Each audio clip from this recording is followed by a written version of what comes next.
Good morning students, welcome to our YouTube channel BDN public school. हम पढ़ रहे थे 8th क्लास हिस्ट्री का सेकंड चैप्टर व्यापार से साम्राज्य तक। पिछली क्लास में हमने पढ़ा कि कैसे अंग्रेज़ कंपनी ने भारत में अपना पड़ाव डाला, फिर उनके बंगाल में बंगाल के नवाबों के साथ मतभेद हुए और उन मतभेदों के कारण जो परिस्थितियाँ उत्पन्न हुई उनसे दो बड़े युद्ध हुए। बताया था आपको पिछली क्लास में, पहला प्लासी का युद्ध 1757 में और दूसरा बक्सर का युद्ध 1764 में। और फिर ये युद्ध जीतने के बाद कंपनी ने अपने कठपुतली नवाबों को गद्दी पर बैठाया, लेकिन कठपुतली नवाबों से उनके मंसूबे पूरे नहीं हुए तो उन्होंने खुद ही गद्दी पर बैठने का फैसला किया, खुद ही शासन चलाने का फैसला किया। आज हम इस लेसन को आगे पढ़ेंगे। आगे पढ़ते हैं। आखिरकार 1765 में मुगल सम्राट ने कंपनी को ही बंगाल प्रांत का दीवान नियुक्त कर दिया। 1764 बक्सर के युद्ध के बाद मुगल सम्राट ने कंपनी को ही बंगाल प्रांत का दीवान नियुक्त कर दिया। दीवानी मिलने के कारण कंपनी को बंगाल के विशाल राजस्व संसाधनों पर नियंत्रण मिल गया था।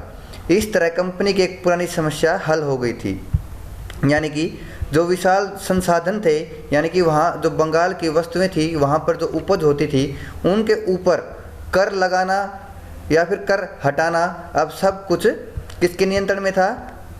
अंग्रेज कंपनी के नियंत्रण में था। अब ये जो कर की समस्या थी उनकी, कि जो पहले नवाब थे वो कर हटाने नहीं देते थे, तो वो उनके व्यापार में अड़चन आती थी। ठीक है, तो ये उनकी एक पुरानी समस्या थी अंग्रेज़ों की, जो अब हल हो गई थी। आगे पढ़ते हैं। 18वीं सदी की शुरुआत से ही भारत के साथ उसका व्यापार बढ़ता जा रहा था, लेकिन उसे भारत में ज़्यादातर चीज़ें ब्रिटेन से लाए गए सोने और चांदी के बदले में ही खरीदनी पड़ती थी। कि पहले जब वो व्यापार करते थे वो यहाँ से वस्तुएं लेते और जो उनकी वस्तुओं के बदले में जो उन्हें देना पड़ता वो सोना चांदी होता था, और वो सोना चांदी वो कहाँ से लेके आते थे? ब्रिटेन से लाते थे। इसकी वजह ये थी कि उस समय ब्रिटेन के पास भारत में बेचने के लिए कोई चीज़ नहीं थी, कि उस समय ब्रिटेन के पास कोई ऐसी वस्तु नहीं थी जिसको भारतीय बाज़ार में मूल्य हो कुछ। ठीक है, भारतीय बाज़ार में सिर्फ मूल्य सोने और चांदी का था, और वो सोना और चांदी लेके आते थे और भारतीय वस्तुओं के बदले में सोना चांदी देते थे। आगे पढ़ते हैं। प्लासी की जंग के बाद ब्रिटेन से सोने की निकासी कम होने लगी और बंगाल की दीवानी मिलने के बाद तो ब्रिटेन से सोना लाने की जरूरत ही नहीं रही। अब इसने बोला है प्लासी की जंग जो 1757 में हुई थी, उसके बाद वहाँ से जो ब्रिटेन से सोने की निकासी कम होने लगी। अब वो सोना कम लेके आते थे। ठीक है, और 1765 में तो उनको बंगाल की दीवानी मिल गई, अब सोना लाने की उनको ज़रूरत ही नहीं रही। आगे पढ़ते हैं। अब भारत से होने वाली आमदनी के सहारे ही कंपनी अपने खर्चे चला सकती थी। अब यहीं पर वो कमाती और यहीं पर वस्तुओं को खरीदती। भारत से होने वाली कमाई से ही वस्तुओं को खरीदने लगी। अब वो ब्रिटेन से कोई सोना चांदी नहीं लाती थी। इस कमाई से कंपनी भारत में सूती और रेशमी कपड़ा खरीद सकती थी, अपनी फौजों को संभाल सकती थी, कलकत्ते में किलों और दफ्तरों के निर्माण की लागत उठा सकती थी। अब कंपनी भारत में ही कमाई करके भारत में ही अपने खर्चों को संभाल सकती थी। अब वो पूरी तरह से आत्मनिर्भर हो गए थे। अब आगे पढ़ते हैं। नेक्स्ट टॉपिक है कंपनी के अफसर नवाब बन बैठे। नवाब बनने का क्या मतलब था? इसका एक मतलब तो यही था कि कंपनी के पास अब सत्ता और ताकत थी, लेकिन इसके कुछ और फायदे भी थे। क्या क्या थे वो फायदे? कंपनी का हर कर्मचारी नवाबों की तरह जीने का ख्वाब देखने लगा। प्लासी के युद्ध के बाद बंगाल के असली नवाबों को इस बात के लिए बाध्य कर दिया गया कि कंपनी के अफसरों को निजी तोहफे के तौर पर ज़मीन और बहुत सारा पैसा दे। अब जो बंगाल के असली नवाब थे वो हार चुके थे जंग। अब जंग हार चुके थे तो उनको बाध्य कर दिया गया कि जो कंपनी के बड़े बड़े अफसर हैं उनको वो ढेर सारे तोहफे दें और ज़मीन और पैसा दें, ताकि वो उन नवाबों की तरह जी सकें। आगे पढ़ते हैं। खुद रॉबर्ट क्लाइव ने ही भारत में बेहिसाब दौलत जमा कर ली थी। जो रॉबर्ट क्लाइव है, जो कि भारत का क्या था, गवर्नर, भारत का नहीं सॉरी, बंगाल का गवर्नर, ठीक है, पूरे भारत का गवर्नर नहीं था, बंगाल का गवर्नर था तब तक। अब आगे पढ़ते हैं। 1743 में जब है इंग्लैंड से मद्रास, अब मद्रास का नाम मद्रास नहीं रहा, चेन्नई हो गया है, चेन्नई का पुराना नाम था मद्रास, तब उसकी उम्र 18 साल थी। 1767 में जब वह 2 बार गवर्नर बनने के बाद हमेशा के लिए भारत से रवाना हुआ तो यहाँ उसकी दौलत 4,01,102 पाउंड के बराबर थी, ठीक है, उसने इतनी धन दौलत यहाँ से कमा ली थी। दिलचस्प बात तो यह है कि गवर्नर के अपने दूसरे कार्यकाल में उसे कंपनी के भीतर फैले भ्रष्टाचार को ख़त्म करने का काम सौंपा गया था, ठीक है, कि पहला जो काल था उसमें ऐसा कुछ नहीं था, लेकिन जो दूसरा काल है गवर्नर का, उसमें इसको स्पेशल ड्यूटी दी गई थी कि जो कंपनी के अंदर भ्रष्टाचार फैला गया है उसको ख़त्म करे। लेकिन 1772 में जब ब्रिटिश संसद में उसे खुद भ्रष्टाचार के आरोपों पर अपनी सफाई देनी पड़ी कि ब्रिटिश यानी कि भारत से ब्रिटेन जाने के बाद उसके ऊपर भ्रष्टाचार का मुकदमा चला और 1772 में उसे संसद के सामने अपनी सफाई देनी पड़ी, क्योंकि पैसा उसने बहुत कमा लिया था भारत से। सरकार को उसकी अकुत संपत्ति के स्रोत संदेहास्पद लग रहे थे, उसे भ्रष्टाचार आरोपों से बरी तो कर दिया गया, लेकिन 1774 में उसने आत्महत्या कर ली। अब वो भ्रष्टाचार के आरोपों से तो बरी हो गया, लेकिन कुछ कारणों के कारण 1774 में उसने आत्महत्या कर ली। आगे पढ़ते हैं। कंपनी के सभी अफसर क्लाइव की तरह दौलत इकट्ठा नहीं कर पाए कि जितनी दौलत क्लाइव ने इकट्ठी कर ली थी, सभी अफसर इतनी कमाई तो नहीं कर पाए। बहुत सारी बीमारियां और लड़ाई के कारण कम उम्र में ही मौत का निवाला बन गए, क्योंकि उस टाइम तक बहुत सारी बीमारियां आ गई थी, ठीक है, प्लेग के जैसे कुछ। इसके अलावा उन सभी को भ्रष्ट और बेईमान मानना भी सही नहीं होगा। उनमें से बहुत सारे अफसर साधारण परिवारों से आए थे, यानी कि ब्रिटेन के जो साधारण परिवार थे वहाँ से आए थे। उनकी सबसे बड़ी इच्छा बस यही थी कि वे भारत में ठीक ठाक पैसा कमाएं और ब्रिटेन लौटकर आराम की ज़िंदगी बसर करें। जो जीते जी धन दौलत लेकर वापस लौट गए, उन्होंने अपना आलीशान जीवन जिया, क्योंकि यहाँ पर कमाई करके वो गए, ठीक है। उन्हें वहाँ के लोग नवाब कहते थे। यह भारतीय शब्द नवाब का ही अंग्रेजी संस्करण बन गया था, ठीक है, क्योंकि ये इंग्लिश वर्ड मान लिया गया एक तरह से नवाब, ठीक है, जो कि भारतीय शब्द का ही अंग्रेजी संस्करण था नवाब का। उन्हें लोग अक्सर नए अमीरों और सामाजिक हैसियत में रातों रात ऊपर आने वाले लोगों के रूप में देखने लगे, कि जो इंग्लैंड का समाज था वो इन लोगों को कैसे देखता था कि रातों रात अमीर बनने वाले और हैसियत में रातों रात ऊपर आने वाले लोगों के बारे में देखता था। कार्टूनों और नाटकों में उनका मजाक उड़ाया जाता था।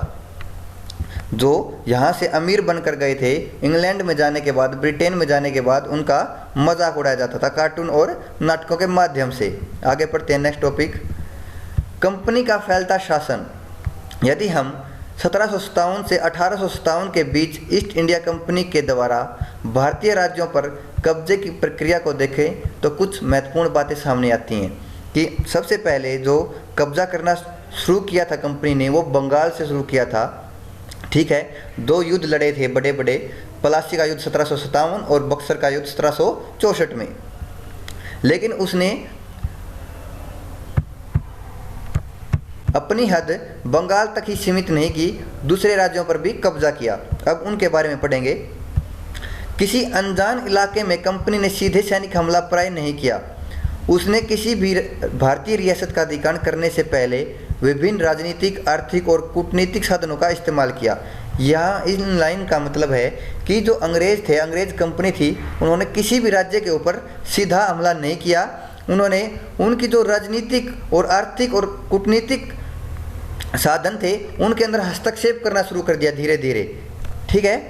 बक्सर की लड़ाई 1764 के बाद कंपनी ने भारतीय रियासतों में रेजिडेंट तैनात कर दिए।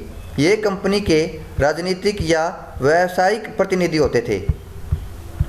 अब देखो, ये लाइंस आपको एक अलग थ्योरी से मैं रिलेट करके बताता हूँ, तब आपको समझ में आ जाएगा। जैसे अब पूरा कंप्लीट भारत है, हमारे भारत के राजदूत होते हैं किसी अलग देश में, ठीक है। लगभग हर देश में भारतीय एम्बेसी है और वहाँ पर हमारा भारत का एक राजदूत होता है जो हमारा प्रतिनिधि करता है उस देश के अंदर, प्रतिनिधि होता है उस देश के अंदर। ठीक ऐसे ही यहाँ पर जो अलग अलग रियासतें थी उनमें अंग्रेजों ने अपने अपने एक प्रतिनिधि रख दिए, भेज दिए, ठीक है। अब आगे पढ़ते हैं। उनका काम कंपनी के हितों की रक्षा करना और उन्हें आगे बढ़ाना था।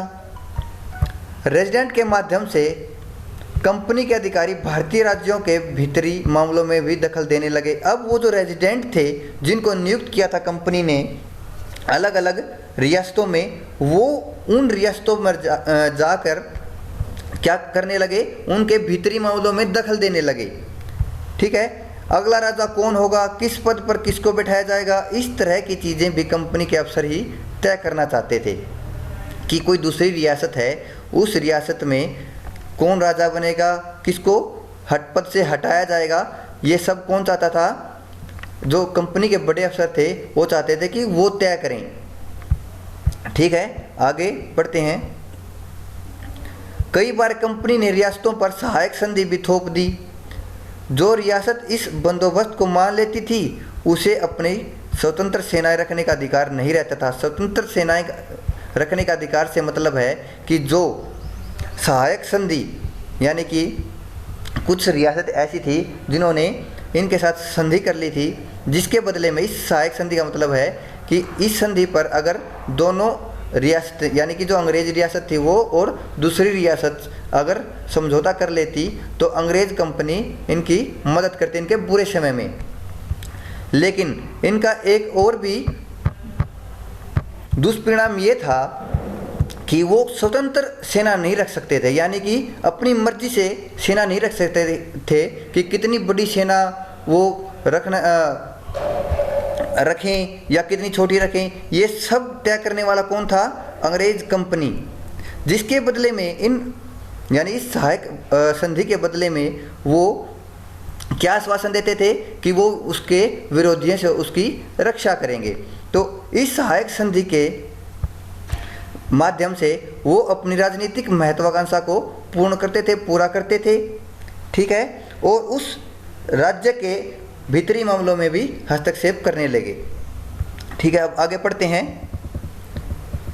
जो रियासत इस बंदोबस्त को मान लेती थी उसे अपनी ये हमने पढ़ लिया था, आगे पढ़ते हैं। उसे कंपनी की तरफ से सुरक्षा मिलती थी और सहायक सेना के रखरखाव के लिए वह कंपनी को पैसा देती थी। अब जो सहायक सेना यानी कि जो कंपनी की सेना होती थी, ठीक है, तो उसके लिए रियासत कंपनी को पैसा देती थी, क्योंकि ये जो सहायक सेना है वो कंपनी की होती थी, ठीक है, जो किसकी सहायता के लिए होती थी, रियासत के, ठीक है, रियासत की सहायता के लिए। अगर भारतीय शासक रकम अदा करने में चूक जाते थे तो जुर्माने के तौर पर उनका इलाका कंपनी अपने कब्जे में ले लेती थी। अगर वो इस सहायक सेना का रख रखाव नहीं कर पाते या फिर पैसा उस सहायक सेना के बदले में जो देना होता था वो नहीं दे पाते तो जुर्माने के तौर पर उस रियासत का इलाका कंपनी अपने कब्जे में ले लेती थी। उदाहरण के लिए जब रिचर्ड वेल्जली गवर्नर जनरल थे, उनका जो समयकाल था गवर्नर जनरल का वो 1798 से 1805 था। उस समय अवध के नवाब को 1801 में अपना आधा इलाका कंपनी को सौंपने के लिए मजबूर किया गया, क्योंकि नवाब सहायक सेना के लिए पैसा अदा करने में चूक गए थे, ठीक है। इसी आधार पर हैदराबाद के कई इलाके छीन लिए गए, ठीक है। अब आगे पढ़ते हैं। अब है नेक्स्ट, टीपू सुल्तान शेरे मैसूर, यानी कि इसको ये उपाधि दी गई थी शेरे मैसूर की, ठीक है। मैसूर इसका राज्य था टीपू सुल्तान का। अब पढ़ते हैं इसके बारे में। जब कंपनी को अपने राजनीतिक और आर्थिक हितों पर खतरा दिखाई दिया तो कंपनी ने प्रत्यक्ष सैन्य टकराव का रास्ता भी अपनाया। अब तक हमने जो पढ़ा था लेसन उसमें बताया था कि कंपनी किसी भी रियासत में सीधा हस्तक्षेप या उसके ऊपर हमला नहीं करती थी, वो उसके राजनीतिक आर्थिक मामलों पर पहले हस्तक्षेप करती थी, ठीक है, उसके बाद वहाँ पर हमला करती थी। लेकिन जब कंपनी को अपने हितों पर खतरा दिखाई दिया तो कभी कभी उसने सीधा यानी कि प्रत्यक्ष रूप से सैनिक टकराव का रास्ता भी अपनाया। दक्षिण भारतीय राज्य मैसूर के उदाहरण से यह बात समझी जा सकती है। पहले तो मैं आपको मैसूर की अवस्थिति बता देता हूँ कि भारत में मैसूर राज्य कहाँ पर फैला हुआ था। ठीक है, एक मैप के जरिए आपको बताता है। इस मैप में देखिए जो ये रेड कलर फील हो रखा है जिस क्षेत्र में, ये मैसूर का क्षेत्र है। आज के दिन यहाँ पर कर्नाटक राज्य है। ठीक है, समझ गए? मैसूर की अवस्थिति का पता लग गया। अब हम आगे पढ़ते हैं। हैदर अली शासनकाल 1761 से 1782 और उनके विख्यात पुत्र टीपू सुल्तान शासनकाल 1782 से 1799 जैसे शक्तिशाली शासकों के नेतृत्व में मैसूर काफ़ी ताकतवर हो चुका था। आगे पढ़ते हैं। मालाबार तट पर होने वाला व्यापार मैसूर रियासत के नियंत्रण में था, जहां से कंपनी काली मिर्च और इलायची खरीदती थी। अब मैं आपको पहले पता होना चाहिए कि मालाबार तट है कहाँ पर। मैं आपको वो एक बार मैप में दर्शा देता हूँ कि मालाबार तट कौन से तट को कहा जाता था। आपको अच्छे से समझ में आएगा। उसके बाद एरो की तरफ देखिए, ये जो तट है ये मालाबार तट है, जहाँ पर एरो शो कर रही है। ठीक है, ये इसको मालाबार तट बोलते हैं। ठीक है, अब हम आगे पढ़ते हैं। अब इन लाइंस का मतलब है कि जहाँ से कंपनी काली मिर्च और इलायची खरीदती थी वो तट यानी कि मालाबार तट किसके अधीन था? मैसूर रियासत के नियंत्रण में था, उसके अधीन था। आगे पढ़ते हैं। 1785 में टीपू सुल्तान ने अपनी रियासत में पड़ने वाले बंदरगाहों से चंदन की लकड़ी, काली मिर्च और इलायची का निर्यात रोक दिया। कि 1785 में जो टीपू सुल्तान है उसने उसकी जो रियासत में जितनी भी बंदरगाहें थी, ठीक है, बंदरगाह बेटा उसको बोलते हैं जहाँ पर पानी के जहाज खड़े होते हैं, तो उन बंदरगाहों से चंदन की लकड़ी, काली मिर्च और इलायची का निर्यात रोक दिया कि वहाँ से अब इनका निर्यात नहीं होगा। सुल्तान ने स्थानीय सौदागरों को भी कंपनी के साथ कारोबार करने से रोक दिया था। टीपू सुल्तान ने भारत में रहने वाले फ्रांसीसी व्यापारियों से घनिष्ठ संबंध विकसित किए और उनकी मदद से अपनी सेना का आधुनिकीकरण किया। अब यहाँ पर बोला है जो टीपू सुल्तान है उसने जो स्थानीय जो व्यापारी थे यानी कि मैसूर के जो व्यापारी थे उनको भी बोल दिया था कि अंग्रेज कंपनी के साथ अपने संबंध ना रखें और अपने जो घनिष्ठ संबंध है फ्रांसीसी व्यापारियों से बना लिए। लेसन की शुरुआत में मैंने बताया था ना कि अकेली अंग्रेज कंपनी नहीं आई थी भारत में, और भी बहुत सारी कंपनी आई थी, जैसे फ्रांसीसी क्रांति, फ्रांसीसी व्यापारी आए थे, कंपनी आई थी, पुर्तगाली आए थे, डच आए थे। ठीक है, तो जो टीपू सुल्तान है उसने फ्रांसीसियों के साथ अपने संबंध विकसित कर लिए और उनकी मदद से अपनी सेना का आधुनिकीकरण, मतलब कि जो नई जो तकनीक आई थी, नए हथियार आए थे, वो अपनी सेना में सम्मिलित कर लिए। ठीक है, आगे पढ़ते हैं। सुल्तान के इन कदमों से अंग्रेज आग बबूला हो उठे, क्योंकि अंग्रेजों को क्या पसंद नहीं था कि कोई भी स्थानीय रियासत किसी दूसरी कंपनी के साथ अपने संबंध स्थापित करे, वो इनको पसंद नहीं था। उन्हें हैदर अली और टीपू सुल्तान बहुत महत्वाकांक्षी, घमंडी और खतरनाक दिखाई देते थे। अंग्रेजों को लगता था कि ऐसे राजाओं को नियंत्रित करना और कुचलना जरूरी है। फलस्वरूप मैसूर के साथ अंग्रेजों की 4 बार जंग हुई। ठीक है, कौन सी? पहली 1767 और 69 में, ये जब टीपू सुल्तान के जो पिताजी हैं हैदर अली, ठीक है, वो उस टाइम पर क्या थे? मैसूर के राजा थे, सुल्तान थे, तो उनके समय पहला युद्ध हुआ। दूसरा 1780 से 84 के बीच, ये भी जब मैसूर के जो नवाब थे, सुल्तान थे, वो कौन थे? हैदर अली। लेकिन 1782 में इस युद्ध के दौरान घायल होने के बाद वो उनकी मृत्यु हो गई थी। उसके बाद राजगद्दी किसने संभाली? टीपू सुल्तान ने। ठीक है, 1790 और 92 का युद्ध अंग्रेजों के साथ लड़ा और जो आखिरी युद्ध था जिसमें हैदर अली की मृत्यु हो गई वो था 1799 का युद्ध। ठीक है, श्रीरंगपट्टम की आखिरी जंग में जो 1799 का जो युद्ध हुआ था, जंग हुई थी, वो कौन सी जगह हुई थी? श्रीरंगपट्टम। ठीक है। कंपनी को सफलता मिली। अपनी राजधानी की रक्षा करते हुए टीपू सुल्तान मारे गए और मैसूर का राजकाज पुराने वोडिया राजवंश के हाथों में सौंप दिया गया। इसके साथ ही मैसूर पर भी सहायक संधि थोप दी गई। आपको मैं कुछ और इन्फॉर्मेशन दे देता हूँ इन युद्धों के बारे में, ताकि आपको ये जो तिथियां हैं, ठीक है, ये आपको अच्छे से याद रहें। 1767 और 69 का जो युद्ध था, जिस समय पर हैदर अली वहाँ का सुल्तान था मैसूर का, तो उस समय हैदर अली ने अंग्रेज़ों को हरा दिया था।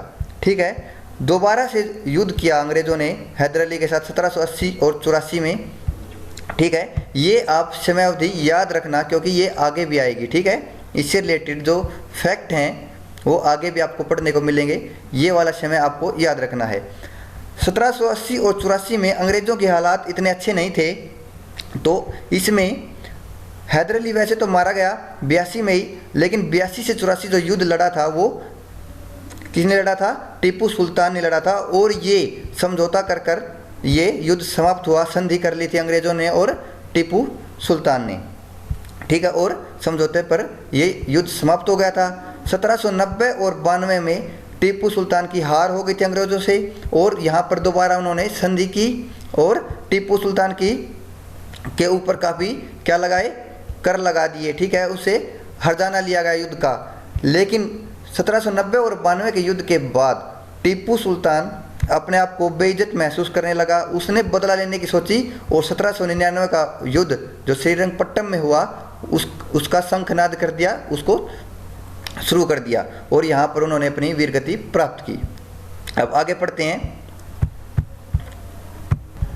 ये यहाँ साइड में टीपू सुल्तान को लेकर कुछ एक्स्ट्रा फैक्ट बताए गए हैं, इसको पढ़ लेते हैं। राजाओं की छवि अक्सर जनश्रुतियों से भी बनती है। प्रचलित किस्सों में उनकी ताकत का खूब यशगान किया जाता था। 1782 में मैसूर के राजा बने टीपू सुल्तान के बारे में कहा जाता है कि एक बार वे अपने फ्रांसीसी दोस्त के साथ जंगल में शिकार खेलने गए थे। वहाँ एक शेर उनके सामने आ गया। उनकी बंदूक ने मौके पर साथ नहीं दिया और कटार भी ज़मीन पर गिर गई। फिर भी टीपू ने निहत्ते ही शेर का मुकाबला किया और आखिरकार कटार उठा ली। अंत में उन्होंने शेर को मार गिराया। इसी के बाद से उन्हें शेर ए मैसूर कहा जाने लगा। उनके राजसी झंडे पर भी शेर की तस्वीर होती थी। ठीक है। अब यहाँ पर ये क्लियर दिखाई नहीं दे रही पिक्चर। ये एक खिलौना जो तैयार किया था टीपू सुल्तान ने, ये एक नीचे एक अंग्रेज़ सिपाही है और ये एक शेर है जो कि किसको रिप्रेजेंट करता है? टीपू सुल्तान को। ठीक है। देखो इसमें कुछ डिटेल लिख रखी है। यह टीपू सुल्तान के एक विशालकाय मशीनी खिलौने की तस्वीर है। इसमें एक नकली शेर एक यूरोपीय सिपाही को दबाए हुए है। जब इसका हैंडल घुमाया जाता था तो नकली शेर दहाड़ता था और सिपाही के भीतर से चीख की आवाज़ें आती थी। अब यह खिलौना शेर लंदन स्थित विक्टोरिया एंड एल्बर्ट म्यूजियम में रखा है। 4 मई 1799 को जब अपनी राजधानी श्रीरंगपट्टम की रक्षा करते हुए टीपू सुल्तान की मृत्यु हो गई तो अंग्रेज इस खिलौने को भी अपने साथ ले गए। आगे पढ़ते हैं। अब है मराठों से लड़ाई, क्योंकि उन्होंने एक के बाद एक राज्यों से लड़ाई जारी रखना शुरू कर दिया। ठीक है। अब आगे पढ़ते हैं। 18वीं शताब्दी के आखिर से कंपनी मराठों की ताकत को बेकाबू और ख़त्म करने के बारे में सोचने लगी थी। अब कंपनी सोच रही थी कि जो भी ताकतवर शक्ति भारत में है उसको काबू में कर लिया जाए और उसको ख़त्म कर दिया जाए और अपना आधिपत्य बढ़ाया जाए। 1761 में पानीपत की तीसरी लड़ाई में हार के बाद दिल्ली से देश का शासन चलाने का मराठों का सपना चूर चूर हो गया।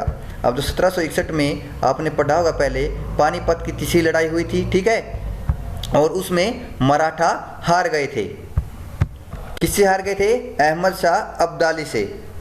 अब आगे पढ़ते हैं कि हारने के बाद जो मराठों का सपना था दिल्ली पर कब्जा करके पूरे देश पर शासन करने का, वो चूर चूर हो गया।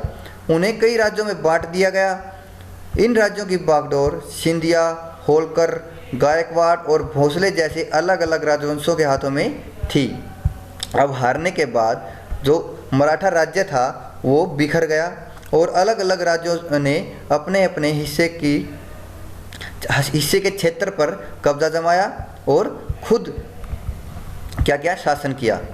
ये सारे सरदार एक पेशवा के अंतर्गत आते थे, एक कन्फेडरेसी राज्यमंडल के सदस्य थे। यानी कि एक पेशवा होता था, जितने भी ये सरदार हैं, ठीक है, अलग अलग क्षेत्र के, इनके ऊपर कौन होता था? एक पेशवा होता था, यानी कि सर्वोच्च मंत्री। और जो ये कन्फेडरेसी है, इसका मतलब है राज्यमंडल, ये सारे राज्यमंडल के सदस्य थे।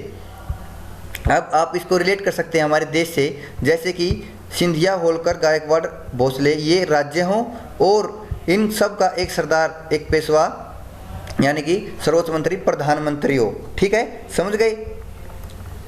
पेशवा इस राज्यमंडल का सैनिक और प्रशासकीय प्रमुख होता था और पुणे में रहता था। पुणे महाराष्ट्र का एक शहर है, ठीक है, वहाँ पर रहता था। महादजी सिंधिया और नाना फडणवीस 18वीं सदी के आखिर के दो प्रसिद्ध मराठा योद्धा और राजनीतिज्ञ थे। ठीक है, आपको इनके नाम याद रखने हैं। एक के बाद कई युद्धों में कंपनी ने मराठों को घुटने टेकने पर मजबूर कर दिया। कंपनी ने मराठों के साथ भी युद्ध किया और पहला युद्ध 1782 में सालबाई संधि के साथ खत्म हुआ, जिसमें कोई पक्ष नहीं जीत पाया। मैंने आपको जब मैसूर अंग्रेज टकराव पढ़ाया था, जब 1780 से 84 के बीच में मैसूर के साथ युद्ध चल रहा था अंग्रेज़ों का, साथ साथ अंग्रेज़ों का युद्ध किससे चल रहा था? मराठों के साथ भी चल रहा था। ठीक है, तो 1782 में सालबाई की संधि हुई, किसे? मराठों के साथ। और आपको मैंने बताया था कि आप वो समय काल याद रखें, उसमें भी समय काल कितना था? 1780 से 84। तो इस समय दौरान अंग्रेज़ों की स्थिति इतनी अच्छी नहीं थी, ठीक है, इसलिए उन्होंने मराठों के साथ भी क्या करना पड़ा? संधि करनी पड़ी, सालबाई की संधि, और वहाँ टीपू सुल्तान के साथ भी संधि करनी पड़ी, समझौता करना पड़ा। ठीक है, तो इस संधि, जब ये संधि खत्म हुई तो इसमें किसी पक्ष को जीता हुआ घोषित नहीं किया गया। दूसरा अंग्रेज मराठा युद्ध 1803 से 5 तक चला, क्योंकि जो सालबाई की संधि हुई थी, इसमें जो समझौता हुआ था वो था कि अगले 20 साल तक दोनों ही रियासतें, मराठा और जो अंग्रेज रियासत थी, वो एक दूसरे के राजनीतिक और आर्थिक मामलों में हस्तक्षेप नहीं करेगी। ठीक है, ऐसा हुआ था। लेकिन पूरे 20 साल होते ही, यानी कि 1803 में ही इन दोनों का दूसरा युद्ध छिड़ गया। इसका नतीजा यह हुआ कि उड़ीसा और यमुना के उत्तर में स्थित आगरा व दिल्ली सहित कई भूभाग अंग्रेज़ों के कब्जे में आ गए। ठीक है, 1803 से पहले जो दिल्ली था वो किसके कब्जे में था? हाँ, मराठा राज्य के कब्जे में था। लेकिन युद्ध के पश्चात ये सारे हिस्से, भूभाग अंग्रेज़ों के कब्जे में आ गए। आगे पढ़ते हैं। अतः 1817-19 के तीसरे अंग्रेज मराठा युद्ध में मराठों की ताकत को पूरी तरह कुचल दिया गया। पेशवा को पुणे से हटाकर कानपुर के पास बिठूर में पेंशन पर भेज दिया गया। अब यहाँ बोला है कि जो तीसरा युद्ध हुआ अंग्रेज़ों का मराठों से, उसके बाद मराठा शक्ति पूरी तरह से ख़त्म हो गई और जो वहाँ का आखिरी पेशवा था उसको, क्योंकि वो पेशवा पुणे में बैठता था, तो पुणे से हटाकर उसको कानपुर के पास एक जगह है बिठूर, वहाँ पर भेज दिया गया और उसके पेंशन के तौर पर कुछ पैसे हर महीने तय कर दिए गए। अब विंध्य के दक्षिण में स्थित पूरे भूभाग पर कंपनी का नियंत्रण हो चुका था। विंध्य एक पर्वत श्रृंखला का नाम है बेटा, आपको दिखा देंगे मैप के माध्यम से कि विंध्य, और विंध्य के जो दक्षिण में जितना भी भूभाग था अब वो कंपनी के नियंत्रण में हो चुका था। इस मैप में देखिए, ये विंध्यालय पर्वत श्रृंखला है और इसके दक्षिण में जितना भी क्षेत्र था वो अब अंग्रेजों के अधीन हो चुका था। ठीक है, तो स्टूडेंट्स आज का लेसन यहीं तक। इस लेसन का जो पोर्शन बच गया है वो हम एक वीडियो में और कंप्लीट कर लेंगे। अगर आपको ये वीडियो अच्छी लगी तो वीडियो को लाइक कीजिए, शेयर कीजिए और हमारे चैनल को सब्सक्राइब कीजिए। Thank you.